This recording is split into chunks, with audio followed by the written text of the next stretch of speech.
महापुराण की कथा कर रही है, शंकर भगवान का चरित्र कर रहा है। सावन के महीने में प्रदोष का जो दिन आए, 2 प्रदोष, श्रावण के महीने के 2 प्रदोष पड़ेंगे। किसी भी प्रदोष पर एक पीपल के पत्ते पर कनेर का पुष्प अपने घर के अंदर रख लीजिए प्रदोष के 1 दिन पहले, और प्रदोष वाले दिन उसको बहते हुए पानी में डाल दीजिए। जिंदगी में जो तुम्हारे यहाँ तकलीफ चल रही है, एक उठ रहा है, एक बैठ रहा है, एक बीमार पड़ रहा है, एक ठीक हो रहा है, फिर बीमार पड़ रहा है, फिर ठीक हो रहा है, ये ठीक हुआ, फिर इसको हो गया, फिर इसको कुछ हो गया, फिर किसी को कुछ हो गया, अरे पूजन के कक्ष में कोई तकलीफ हो गई, या हमारे घर में पितृदोष हो गया, वास्तु दोष हो गया, काल सर्प दोष हो गया, एक बीमार पड़ता, एक ठीक होता, फिर बीमार पड़ता, फिर ठीक होता, फिर बीमार पड़ता, फिर ठीक होता। अर्थात शिव का नाम ले। और फिर ही ध्यान देना, इस क्रम को करने के लिए आपको तुम रुकेश्वर महादेव का नाम लेना पड़ेगा। कौन से महादेव का नाम बोलना है? तुम रुकेश्वर महादेव, जिन्होंने भगवान शंकर की विरल भक्ति को धारण कर। 25 अगस्त को जब आप बाबा की भौम प्रदोष की कावड़ बन रहे, हमारे यहाँ जितने प्रदोष होते हैं, रवि प्रदोष, शनि प्रदोष, जिस बार को प्रदोष पड़ता है उसको वो प्रदोष के नाम से पुकारा जाता है। सारे प्रदोषों में कामना सिद्धि की प्रदोष अगर मानी गई है तो भौम प्रदोष को माना जाता है, मंगलवार को माना जाता है। मंगलवार के दिन, मंगल के दिन जब प्रदोष पड़ती है तो भौम प्रदोष कहलाती है। और उस दिन जब हम बाबा को कावड़, और अब की बार तो बाबा की बड़ी कृपा हुई है, जो 25 अगस्त को जो कावड़ सीहोर की भराएगी उस दिन भौम प्रदोष है बाबा। जब कावड़ भरते हैं तो बाबा से निवेदन कर, इसलिए हमने संपूर्ण बेटा बेटियों से कहा, आप आना अपना भाव लेकर, भगवान को जल चढ़ाना अपना भाव रखकर, और बाबा से प्रार्थना कर कर जाना कि बाबा मेरी अच्छी, बहुत अच्छी जॉब लगना चाहिए, बहुत अच्छी मेरी एजुकेशन होना चाहिए, मैं जो लक्ष्य लेकर आगे बढ़ी हूं वो मेरा लक्ष्य पूर्ण होना चाहिए। और अपनी मेहनत को 4 गुना करो, परिश्रम 4 गुना करो, और शिव जी पर लोटा भर जल चढ़ाते हो। किसी व्यक्ति ने अपनी जिंदगी में एक नियम बना लिया कि मुझे प्रदोष के दिन बाबा देवाधिदेव महादेव को एक कमल का पुष्प चढ़ाना। और कई मौसम ऐसा होता है कि उसमें कमल का पुष्प नहीं मिलता तो कमल गट्टा बाजार में मिलता, देखा है आप लोगों ने, काला कलर का होता है कमल गट्टा।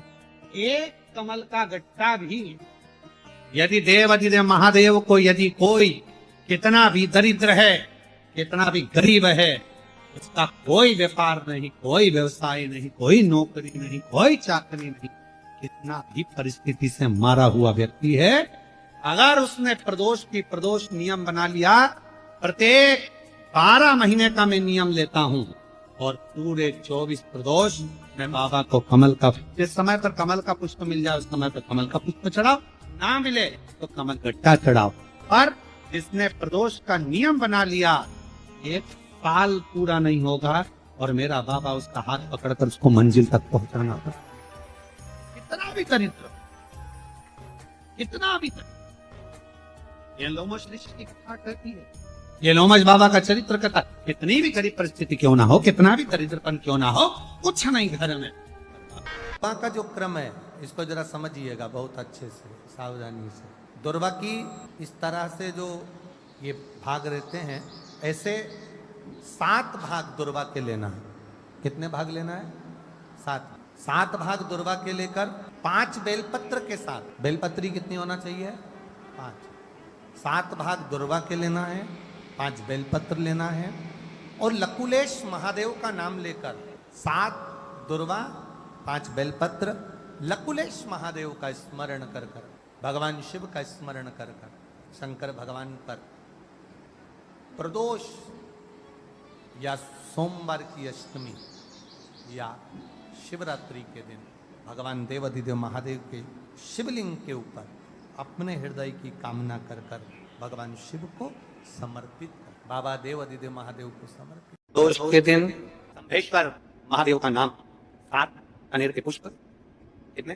7 कनेर मालूम है? कनेर के 7 फूल, 1 बेलपत्र। इस समय पर कनेर का फूल बेलपत्र के साथ चढ़ाया जाएगा तो 7 कनेर के पुष्प सीधी बेलपत्र पर आपको रखना।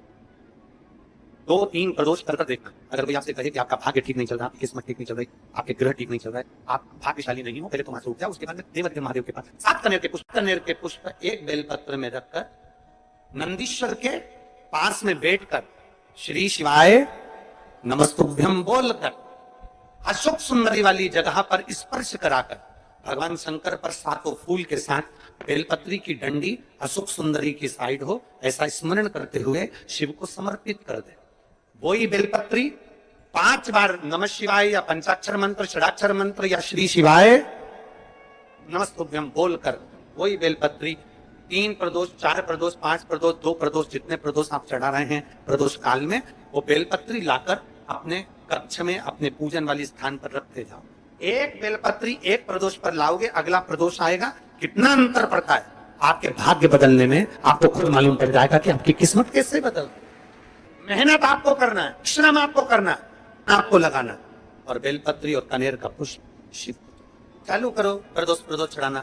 शादी के हो गए 40 वर्ष, शादी के हो गए और औलाद है ही नहीं, डॉक्टर ने भी हाथ, तब आखिरी में एक काम चालू करो, प्रदोष का दिन दोनों पति पत्नी व्रत चालू कर दो प्रदोष का, और प्रदोष काल में शाम के समय जाकर एक ही दिए में 2 लंबी बाती जानते हो ना, रुई की लंबी कपास की बाती, दोनों बाती एक ही दिए में रखकर पति पत्नी दोनों उसको प्रज्वलित करना प्रारंभ करें, बाबा संतान देकर ही रहेगा, औलाद आएगी ही। महीने प्रदोष आती है, हर महीने शिवरात्रि आती है, प्रत्येक शिवरात्रि प्रत्येक प्रदोष को आप मिट्टी के अंदर मक्खन या गाय का दूध या गाय का घी, देसी गाय का मिलाकर शिवलिंग बनाकर उसकी पूजन करना प्रारंभ करें। 1 साल पूरा नहीं होगा, भले 20 साल हो गए होंगे, पर आपका गर्भ जरूर फेरेगा, ये निश्चित।